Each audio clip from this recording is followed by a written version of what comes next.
Assalamu alaikum everyone. My name is Assam Bhatti. I am your host for today's session arranged under the umbrella of Society for Electronics and Telecommunication, Domain Engineering Club, University of Central Punjab, Lahore. Currently, I am the General Secretary of SET. Without further delay, I introduce you to our guest for this session, Engineer Umar Fareed. Engineer Umar Fareed, I welcome you to our session on behalf of SET. Thank you so much, Osama, for inviting me for this interview. First of all, I really want to appreciate you guys that you are doing a great work because absolutely these sessions are going to be very useful and informative for the students or engineers who are going to be in the market in next 1 to 2 years. So great work, guys. Keep it up. इंशाल्लाह engineer Umar कैसे हैं आप?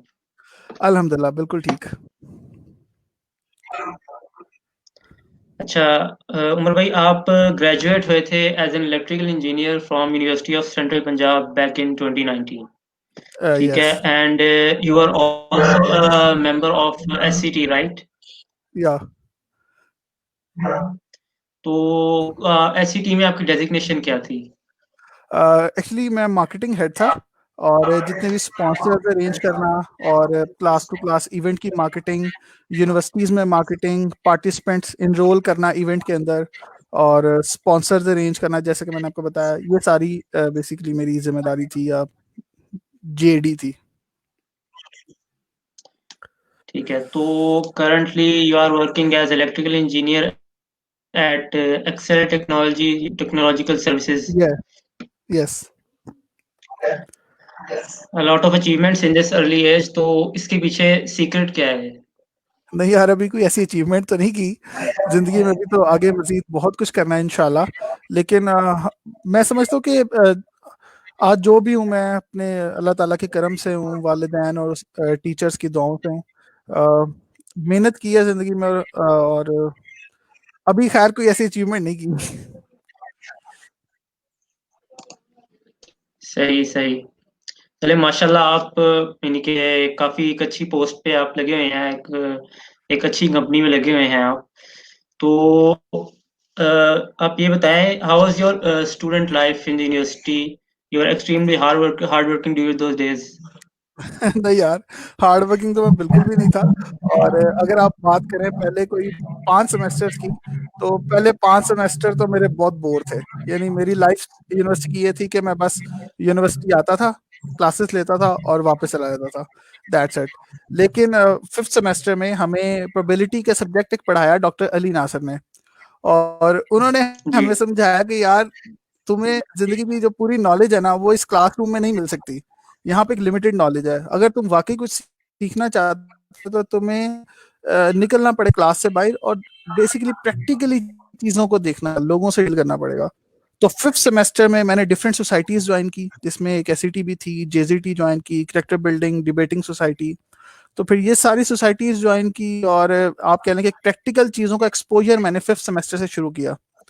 और उसके बाद life बड़ी मजे की थी. क्लासेस कम लेता था और सोसाइटीज के काम ज्यादा करता था मैं. सही सही सही दैट्स गुड तो एससीटी में जब तक आप रहे हैं आप मार्केटिंग हेड रहे हैं एससीटी में काफी देर रहे हैं आप तो एससीटी में आपका एक्सपीरियंस कैसा रहा यानी कि आपके जूनियर्स के साथ सीनियर्स के साथ और पूरे हिरार्की मेंबर्स के साथ आपका कैसा एक्सपीरियंस रहा ओवरऑल एससीटी एससीटी से मैंने बहुत सीखा. उसामा, मैंने बहुत सीखा एससीटी से. और बेसिकली लोगों को कैसे डील करना है. जब स्पॉन्सर अरेंज करने होते थे तो डिफरेंट कंपनीज में जाते थे, उनकी हायर मैनेजमेंट से मिलते थे, तो वो लोग कैसे सोचते हैं ये उनसे मिला, उनकी सोच को समझने का मौका मिला. इसी तरह जब हम क्लासरूम टू क्लासरूम कंपेन करते थे, आई होप सो जिसमें आप भी मेरे साथ होते थे, तो उसमें भी हमें एक बड़ा जी ही अच्छा एक्सपोजर हुआ कि किस तरह से लोग आपको डील करते हैं, कैसे लोग आपको फौरन जज कर लेते हैं, कैसे ज़रूरी है कि आप उनका माइंड पढ़ें. तो ये सारी चीज़ें मुझे एज अ मार्केटिंग हेड सीखने को मिली.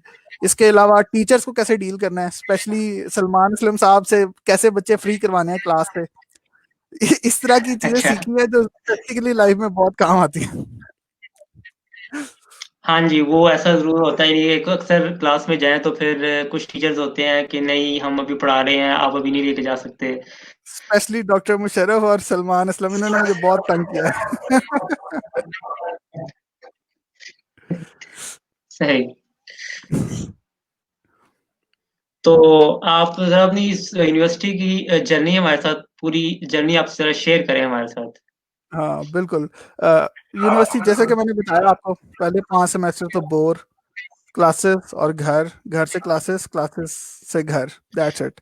5th सेमेस्टर में अगेन मैं मेंशन करूँगा डॉक्टर डी नासिर को, और मैं उस बंदे को अपना मेंटोर समझता हूँ, क्योंकि उस बंदे ने हमें वाक़ई सिखाया यार कि तुम्हें सब कुछ क्लासेस से नहीं मिल सकता। अगर तुम अपने आप को पॉलिश करना चाहते हो, ग्रो करना चाहते हो, तो तुम्हें फील्ड में जाना पड़ेगा, प्रैक्टिकली लोगों के साथ इंटरैक्ट करना पड़ेगा। तो बस 5th सेमेस्टर से मैं समझता हूँ मेरी यूनिवर्सिटी की असल लाइफ जिससे मैंने चीज़ें सीखना शुरू की वो 5th सेमेस्टर से ऑनवर्ड थी, और बहुत कुछ सीखा। यूनिवर्सिटी ने बहुत कुछ सिखाया, यूसीपी ने इंजीनियर भी बनाया और चीज़ें भी सिखाई, दुनिया से कैसे डील करना है ये भी सिखाया। तो I am a very proud UCPian, और हमेशा से मैं बड़ा डिफेंड करता हूँ यूसीपी को अपने ऑफिस में बैठ के भी, कि मेरे साथ जो लड़के हैं कुछ यूनिवर्सिटीज के, तो अगर वो कुछ भी यूसीपी को कहे तो मैं नहीं सुनता। मैं कहता हूँ भाई देखें, उस यूनिवर्सिटी ने मुझे सब कुछ बनाया, आज मैं यहाँ बैठा हूँ तो उसकी वजह से। और इसमें कोई शक भी नहीं है, हमारे teachers specially sir Nabeel Khalid हैं और मलिक अवैस हसन थे, और बहुत से टीचर्स ऐसे हैं, डॉक्टर नज़र हुसैन मलिक, इन्होंने बहुत कुछ सिखाया मुझे, और मैं ज़िंदगी में हमेशा इनका एहसानमंद रहूँगा, अपने टीचर्स का, यूसीपी के। और बहुत अच्छी लाइफ रही। आप लोगों को भी रिकमेंड करूँगा कि यार सिर्फ क्लासों में ना बैठो। देखो, मैं ये नहीं कहूँगा कि पढ़ो ना, लेकिन मैं ये भी नहीं कहूँगा कि सिर्फ क्लासों में बैठे रहो। क्लासेस से निकलो, सोसाइटीज़ के लिए काम करो, आपको डील करना आएगा लोगों के साथ, आपको पता लगेगा कि लोग क्या सोचते हैं, किस तरह से बिल्कुल। काम करते हैं, और आपकी स्किल्स भी पॉलिश होती हैं। आपको पता लगता है यार कौन सी स्किल मेरे अंदर बेस्ट है, तो ये ढूंढना बड़ा ज़रूरी है। तो इंजीनियर उमर आपको एक तो ठीक है पढ़ाई की ज़िंदगी साथ चलती रही, तो पढ़ाई के अलावा आपने और क्या-क्या किया यूनिवर्सिटी में? ये बहुत सी चीज़ें की हैं। इवेंट मैनेजमेंट इवेंट्स कराए हैं, और यार अब क्या-क्या तुम्हें बताऊँ क्या-क्या किया है।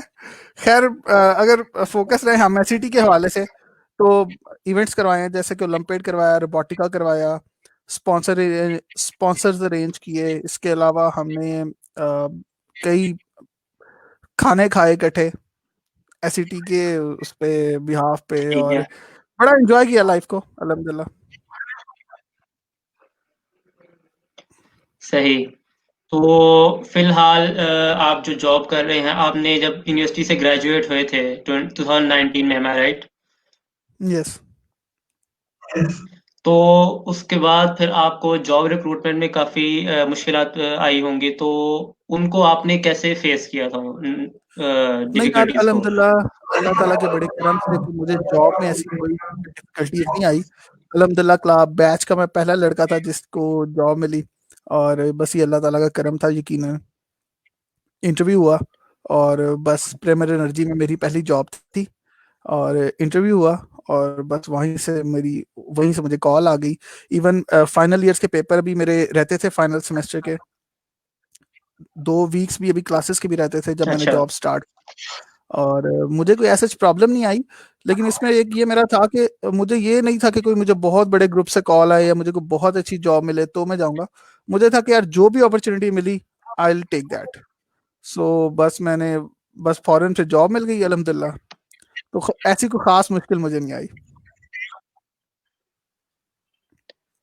तो चलें माशाल्लाह ये अच्छी बात है आपको यानी कि स्टूडेंट लाइफ़ में यानी कि स्टडी के दौरान ही आपको जॉब मिल गई। क्योंकि अक्सर अल्हम्दुलिल्लाह। को होता है कि काफ़ी यानी कि प्रॉब्लम्स फेस करते हैं, कुछ को जॉब नहीं बिल्कुल। मिलती, ठीक है? वो इंटरव्यूज़ में रिजेक्ट हो जाते हैं। तो आप जो स्टूडेंट्स को कैसे एडवाइस देंगे कि स्टूडेंट्स जो है वो इंटरव्यू के लिए जॉब के इंटरव्यू के लिए कैसे प्रिपेयर कर सकते हैं?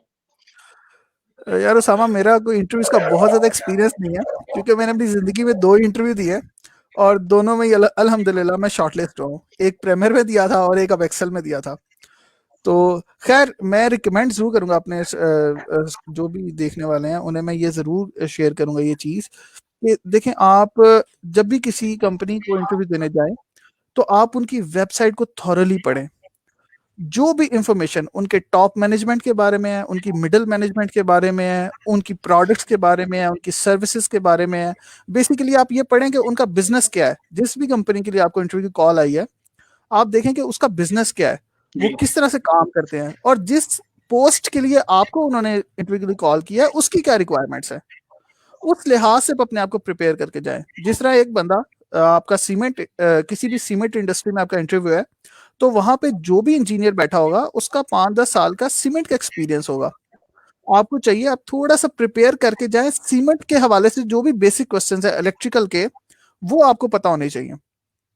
उससे फायदा ये होगा कि उस बंदे का तो एक्सपीरियंस ही 15 साल से वहां से है या 10 साल से वहां पे बैठा हुआ है।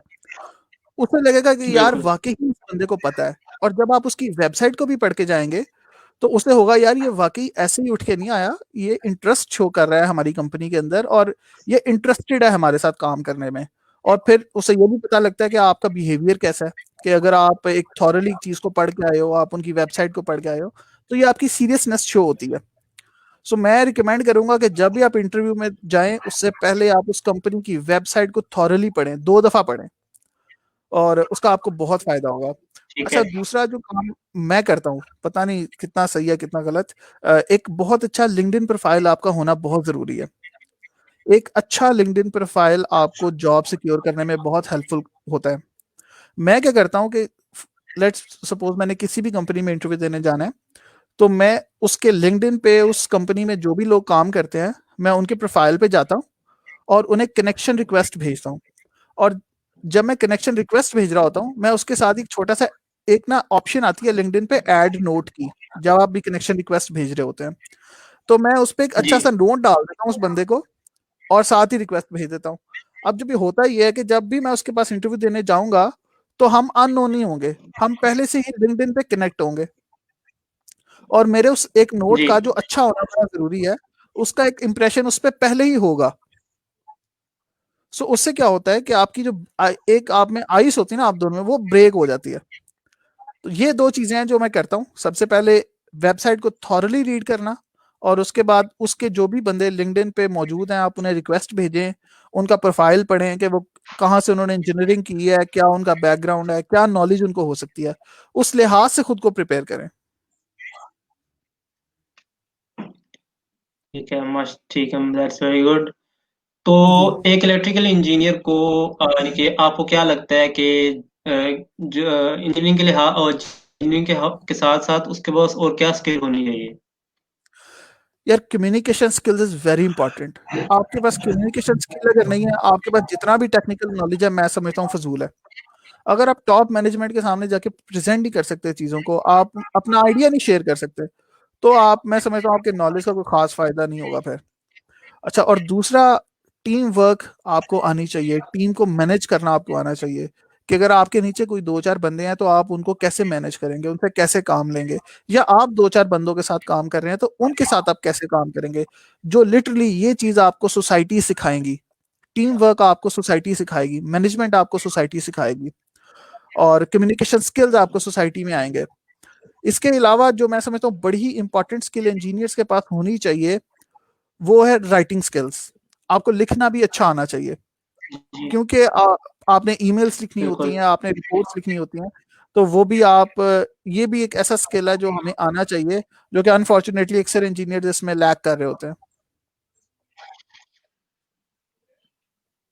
ठीक ठीक, सही हो गया। और इंटरव्यू में आपको इनके क्या लगता है कि इंटरव्यू में क्या एक चीज होनी चाहिए, एक यानी कि जब बंदा जाए इंटरव्यू के लिए, तो वो स्टैंड आउट करे वो चीज। वही बात, अगर आप लिटरली में स्टैंड आउट करना चाहते हैं, तो उसके लिए बड़ा सिंपल फॉर्मूला है कि आप उनकी वेबसाइट को पढ़ के जाएं। मतलब कि सिंपली आपको कंपनी के बारे में इतना पता हो कि बाकी किसी और जो भी वहां पे कैंडिडेट्स आए हुए हैं उनको इतनी ज्यादा इंफॉर्मेशन ना हो, और ये इंफॉर्मेशन आपको ऑब्वियसली थ्रू वेबसाइट मिलेगी। तो अगर आप स्टैंड आउट होना चाहते हैं सबसे, तो आपको थोड़ी सी ज़्यादा एफर्ट करनी पड़ेगी, और उसके लिए वही प्रिपेयर करें आप खुद को थ्रू वेबसाइट, थ्रू लिंक्डइन, और आप अपनी बेसिक नॉलेज है जो इलेक्ट्रिकल का उसको प्रिपेयर करें। ठीक है। तो रिसेंटली कोविड-19 जो यानी कि अभी भी चल रहा है, अब तो खैर काफ़ी हद तक कम हो गया है, लेकिन कोविड-19 ने मार्केट डायनामिक्स टोटली चेंज करनी थी। तो how engineers can modify their self to market trends? यार मैं समझता हूँ कि मार्केट ट्रेंड उतना चेंज नहीं हुए जितना हम समझ के बैठे हुए हैं। ठीक है, जॉब्स कम हुई हैं, लोगों के बिजनेस बंद हुए हैं, या अक्सर कंपनीज ने तो डाउन साइजिंग की है, और डाउन साइजिंग से वो लोग इफेक्ट हुए हैं जो जॉब पे लगे हुए थे। जो अभी जॉब पे ही नहीं लगे उनको क्या फर्क पड़ा है, वो तो वैसे भी जॉब नहीं थी उनके पास। बल्कि मैं आप समझता हूँ कि आप अपॉर्चुनिटीज डेवलप हो गई हैं, कि अगर एक कंपनी ने अपने 2-4 एम्प्लॉयज को फारिग किया है, तो उसके बाद उन्होंने वहां पे हायर भी तो करना है। अगर आपके पास अच्छे स्किल्स हैं और अच्छी नॉलेज है, तो बल्कि आपके लिए एक अपॉर्चुनिटी बन गई है कि आप उन लोगों को रिप्लेस कर सकें। तो no doubt, overall in the world ये तो पूरी दुनिया में फ़र्क पड़ा है कोविड की वजह से। लेकिन फिर भी अगर आपके पास अच्छे स्किल्स हैं, आपने अपने आप को पॉलिश किया हुआ है, तो मैं समझता हूँ कि इसमें आपके लिए अपॉर्चुनिटी भी क्रिएट हो सकती है।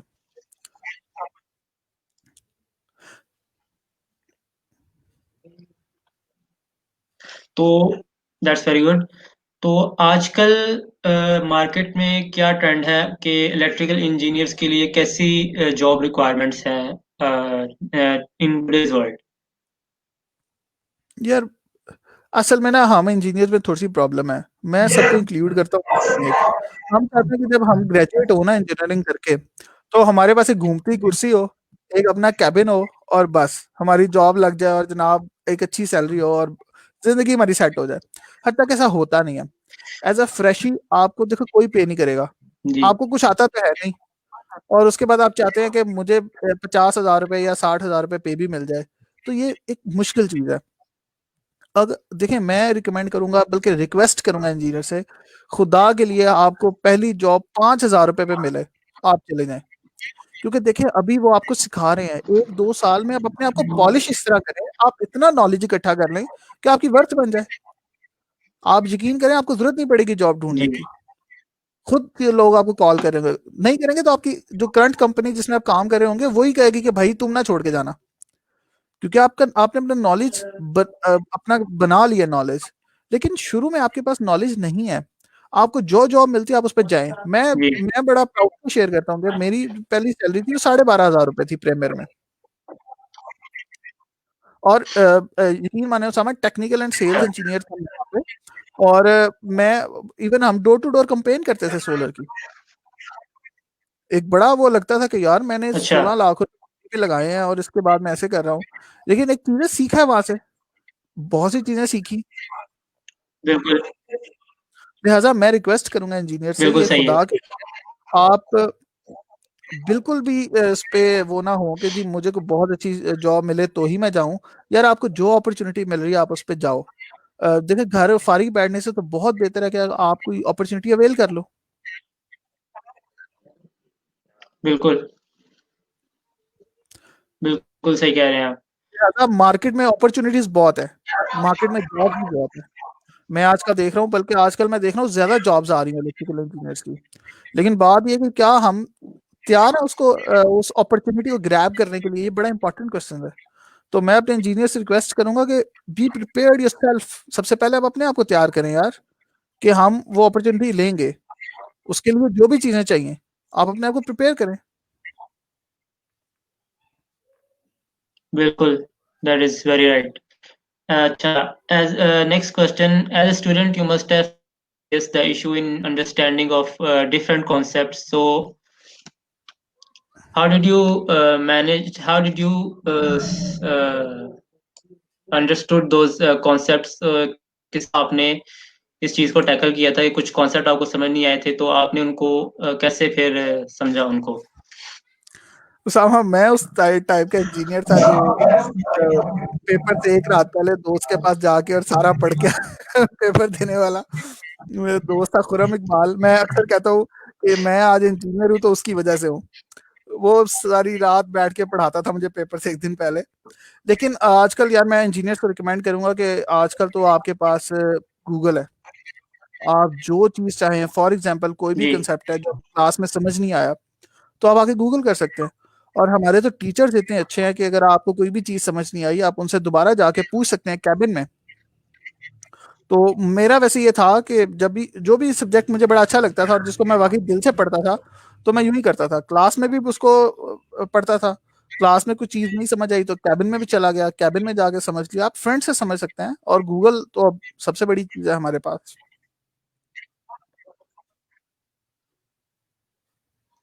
बिल्कुल। तो टीचर्स के साथ आपका कैसा एक्सपीरियंस रहा, यानी कि throughout the whole 4 years, throughout the whole degree? तो नो डाउट। टीचर्स के साथ आपका कैसा एक्सपीरियंस रहा, कैसा रिलेशन रहा आपका? हमारी की फैकल्टी बहुत अच्छी है। मेरा तो बहुत अच्छा एक्सपीरियंस रहा। वही बात है कि डॉक्टर ली नासिर जैसे हमारे हेड हैं और मैं समझता हूँ कि वो एक बेस्ट प्रोफेसर है यूसीपी का, और he is a great person. और उसके अलावा प्रोफेसर नज़र हुसैन मलिक थे, मलिक अवैस हसन थे, और सर नबील खालिद के साथ तो खैर अलग प्यार है क्योंकि वो एसटीटी के पैटर्न थे, उनके साथ अलग ताल्लुकात थे। और जी सर अरसलान अशरफ, जी जी। और बहुत से teachers, sir Ali Awais, ma'am Halima, ma'am Asfar Nisar भी अपनी जगह मौजूद हैं। और सर मोहम्मद रफीक साहब, वो मेरे फेवरेट थे। बहुत अच्छे टीचर्स, बहुत कुछ सीखा इनसे, हर टीचर ने अलग चीजें सिखाई। लेकिन इन सब में मैं फिर वही बात है कि अगर आप मेरे फेवरेट टीचर पूछेंगे तो वो आपको पता लग ही चुका होगा कि डॉक्टर ली नासर है। जी। डॉक्टर अली नासिर ने आपको कौन सा सब्जेक्ट पढ़ाया था? प्रोबेबिलिटी हमें आपने जब हमें मेंशन किया था। जी, हमें मैं पढ़ाया तो प्रोबेबिलिटी डॉक्टर ली नासर है, लेकिन मैं उनको इतना रिगार्ड इसलिए करता हूँ क्योंकि उन्होंने हमें बेसिकली सिखाया कि यार आप क्लास में सब कुछ नहीं ले सकते, सब कुछ आपको लर्न क्लास में नहीं हो सकता, आपको बाहर निकलना पड़ेगा। और मैं समझता हूँ कि आज जो भी मैं हूँ उसमें डॉक्टर ली नासिर एक बहुत बड़ी वजह है। सो इसलिए मैं उन्हें काफ़ी रिगार्ड करता हूँ। सही, दैट्स वेरी गुड। यानी कि टीचर्स के साथ एक अच्छा रिलेशन होना throughout the whole degree, और फिर जब टीचर्स को ऐसे याद रखना, यानी कि टीचर्स टीचर्स ही एक कह लो रूहानी बाप होते हैं आपके। बिल्कुल ऐसे ही है। अच्छा, तो अप टिल नाउ आपका as a working as an electrical engineer आपका एक्सपीरियंस कैसा रहा अप टिल नाउ? यार जो कुछ क्लासेस में पढ़ा वो तो अभी तक कम ही देखा है। और लेकिन ये है कि अच्छा। इंजीनियरिंग करने का फायदा ही होता है कि आपका थोड़ा सा दिमाग खुल जाता है। अब ये कि हम चीज़ें पढ़ते हैं, डिफरेंट डाटा शीट्स पढ़ते हैं, मैनुअल्स पढ़ते हैं, चीज़ें समझ आना शुरू हो जाती हैं। तो मैं समझता हूँ इंजीनियरिंग का ये बहुत बड़ा फायदा है कि आपके दिमाग को वो एक ओपन कर देता है कि जनाब आप चीज़ें ग्रैब करना इजी हो जाता है आपके लिए। और एज अ इंजीनियर मुझे बहुत मैंने बड़ा एंजॉय किया इवन डिग्री को भी और प्रैक्टिकल लाइफ में भी, क्योंकि मैं अपने शौक से इंजीनियरिंग वाली साइड पे आया था। सो मेरा तो बहुत अच्छा एक्सपीरियंस जा रहा है अभी तक। माशाल्लाह, that's very good. Thank you. Final year project की बात करते हैं। फाइनल ईयर प्रोजेक्ट जो आपका लास्ट ईयर में आपको मिला था वो क्या था, और आपने उस पे कैसे नहीं काम किया था उस पर? हमारा फाइनल ईयर प्रोजेक्ट था बेसिकली एक रोबोट था, रोबोटिक्स का प्रोजेक्ट था हमारा। और प्रोजेक्ट था रिलेटेड टू एक basically colour psychology based humanoid robot, जो टॉयज था चिल्ड्रन के लिए। लेकिन उसमें हमने डिफरेंट कलर पैटर्न्स बनाए थे, और वो कलर पैटर्न्स एक चाइल्ड को अट्रैक्ट करते थे। वो उन बटन्स को पुश करता था, कलर बटन्स को, और उससे हम रीड करते थे उसकी psyche psyche of the child, कि वो क्या सोच रहा है। और इस टाइम जो करंट यानी उसकी जो साइकी चल रही है वो इस टाइम क्या है, वो किस मूड में है।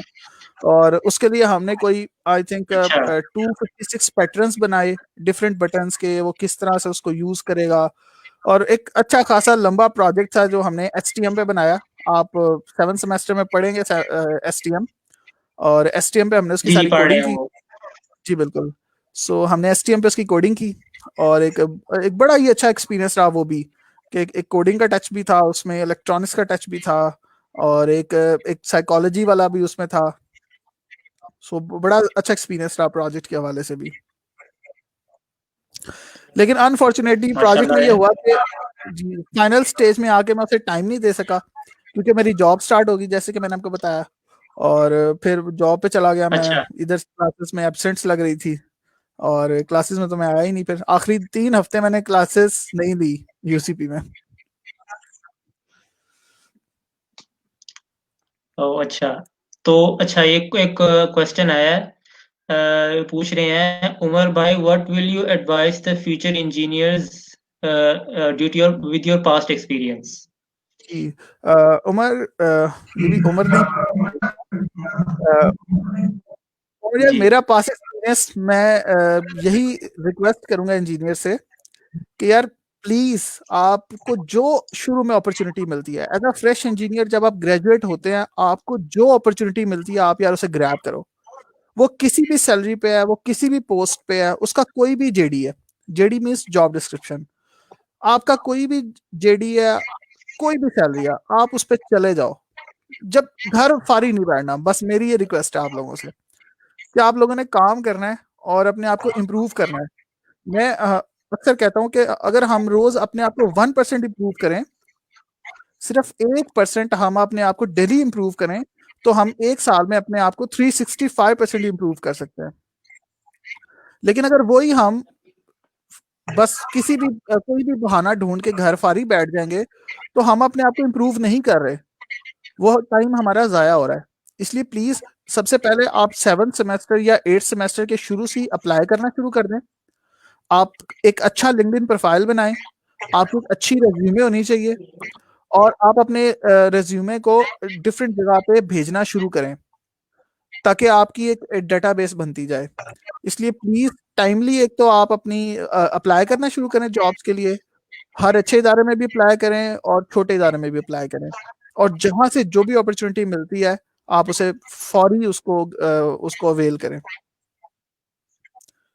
क्योंकि 1 डेढ़ साल में आपकी फिर इंशाल्लाह वो वर्थ बन जाती है कि फिर आपको बहुत ज़्यादा कोई स्ट्रगल की ज़रूरत नहीं पड़ती, या खुद कोई अच्छी जॉब अपॉर्चुनिटी आपके पास आ जाती है, या इजीली आपको अच्छी जॉब मिल जाती है।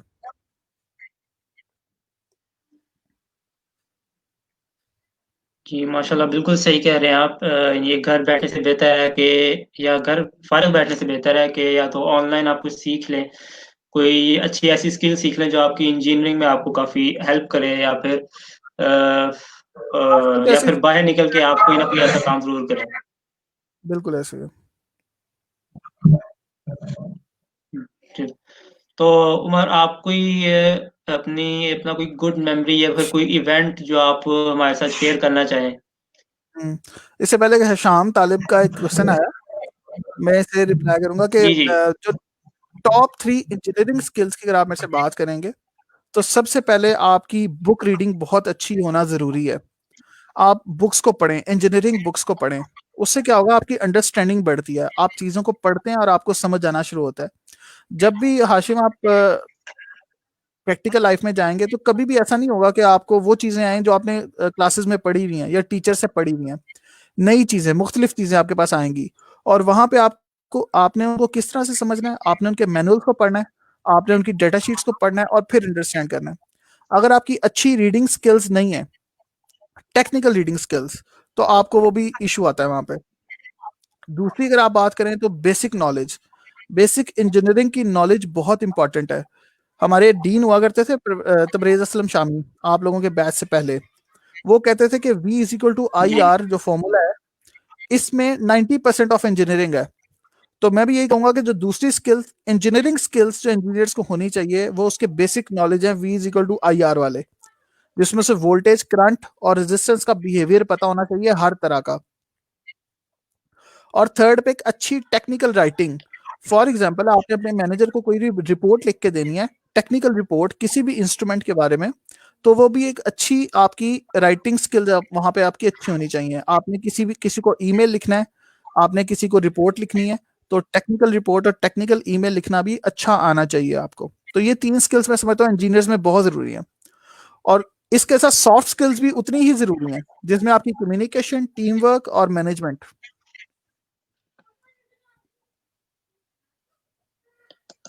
जी, जी, थैंक यू दैट्स यानी कि ये काफ़ी अच्छा आपने इसका जवाब दे दिया। एक और क्वेश्चन आया है, मोहम्मद अहमद पूछे हैं टाकरा की कोई याद? आई टाकरा। गेस ये यूसीबी टाकरा की बात कर रहे हैं। हाँ, यार बहुत सी यादें, बड़ी जबरदस्त यादें हैं। और कमाल कमाल किस्म के लोग थे जिनके साथ काम किया हुआ है। मुझे ना मेरी इवेंट की सबसे अच्छी जो याद है ना, किसी भी इवेंट की आप पूछो तो रोबोटिका हमने करवाया था उसामा 2018 के लास्ट में ना, इन्हीं डेज में। जी, जी। और यार उसमें हमने एक रोबो वॉर करवाई थी। जी, बिल्कुल। और वो एक रोबोट ने अरीना तोड़ के और यूसीपी के वो एडमिशन ऑफिस वाले थड़े को तोड़ दिया था, याद है? हाँ जी, हाँ जी, हाँ जी। जी, जी, वो मुझे एक याद ऐसा, है। वो उस मोमेंट पे मैंने ना अपने प्रेसिडेंट को, एसएम को कहा, मैंने कहा यार 50,000 का फाइन होगा हमें कम से कम। तो ये एक बड़ा ही अच्छा काफ़ी मोमेंट, डैमेज और हुआ था। काफी डैमेज हो गया था।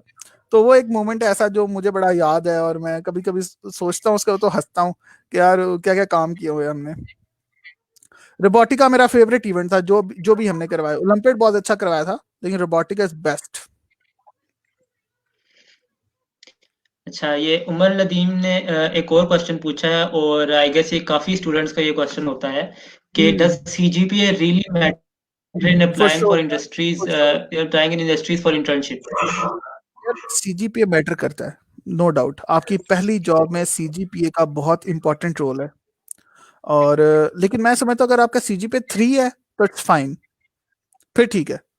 अगर आपके 3 से कम है और आपके पास चांस है तो आप उसको ऊपर लेके जाने की कोशिश करें। लेकिन अगर आपका सीजीपीए 3 नहीं है तो भी फाइन, कोई मसला नहीं है। अगर आप अपनी स्किल्स को देखिए, अगर आप किसी साइड से वीक हैं तो आप अपनी दूसरी साइड को स्ट्रॉन्ग करें।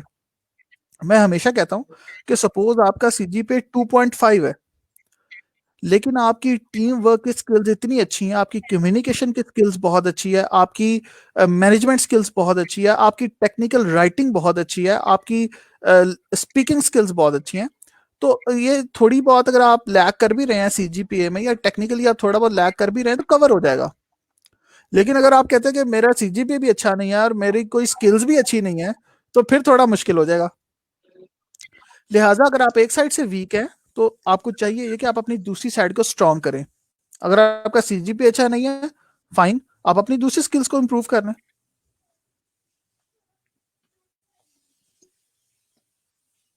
जी, बिल्कुल। तो इंजीनियर वर्ग से मैं एक और सवाल पूछूंगा कि अक्सर स्टूडेंट्स होते हैं जो कि इनके इंजीनियरिंग में आ जाते हैं, अपने इंटरेस्ट पे तो नहीं आते कुछ, लेकिन कुछ ऐसे ही यानी कि किसी के अब्बू ने कहा होगा या फिर ऐसी फैमिली में अगर चल रहा है तो इस तरह आ जाते हैं।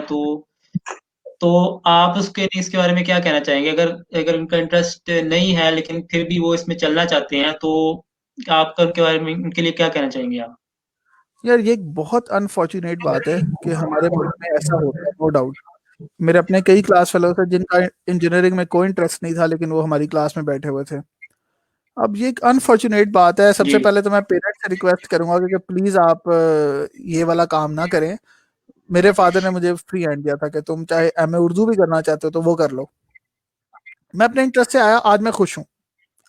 आज मैं कहता हूँ कि यार ठीक है, मैंने इंजीनियरिंग की, मैं मैं बहुत खुश हूँ जी। अच्छा हुआ बुरा हुआ जो हुआ, मैं बहुत खुश हूँ। लेकिन अगर आप देखें, अगर आप इंजीनियरिंग में आ गए हैं तो अब इसके साथ जीना मरना सीख लें। थोड़ा सा अपने आप को, माइंड को खोलें। और फिर मैं कह रहा हूँ कि बाज़ औक़ात होता है चीज़ें आपको नहीं समझ आ रही, टेक्निकली चीज़ें नहीं समझ आ रही, फाइन। यार आप अपनी दूसरी स्किल्स को इम्प्रूव करो। इंजीनियर्स के पास बहुत सारा स्कोप है। इंजीनियरिंग एक ऐसी डिग्री है, इसके बाद आप एमबीए कर सकते हो, आप कंप्यूटर साइंसेस कर सकते हो। आप इंजीनियरिंग करो, आप एमबीए कर लो, नो कोई मसला नहीं उसमें। आप एमबीए करके उसमें परस्यू कर लो। इंजीनियर की तो हर जगह वैल्यू है।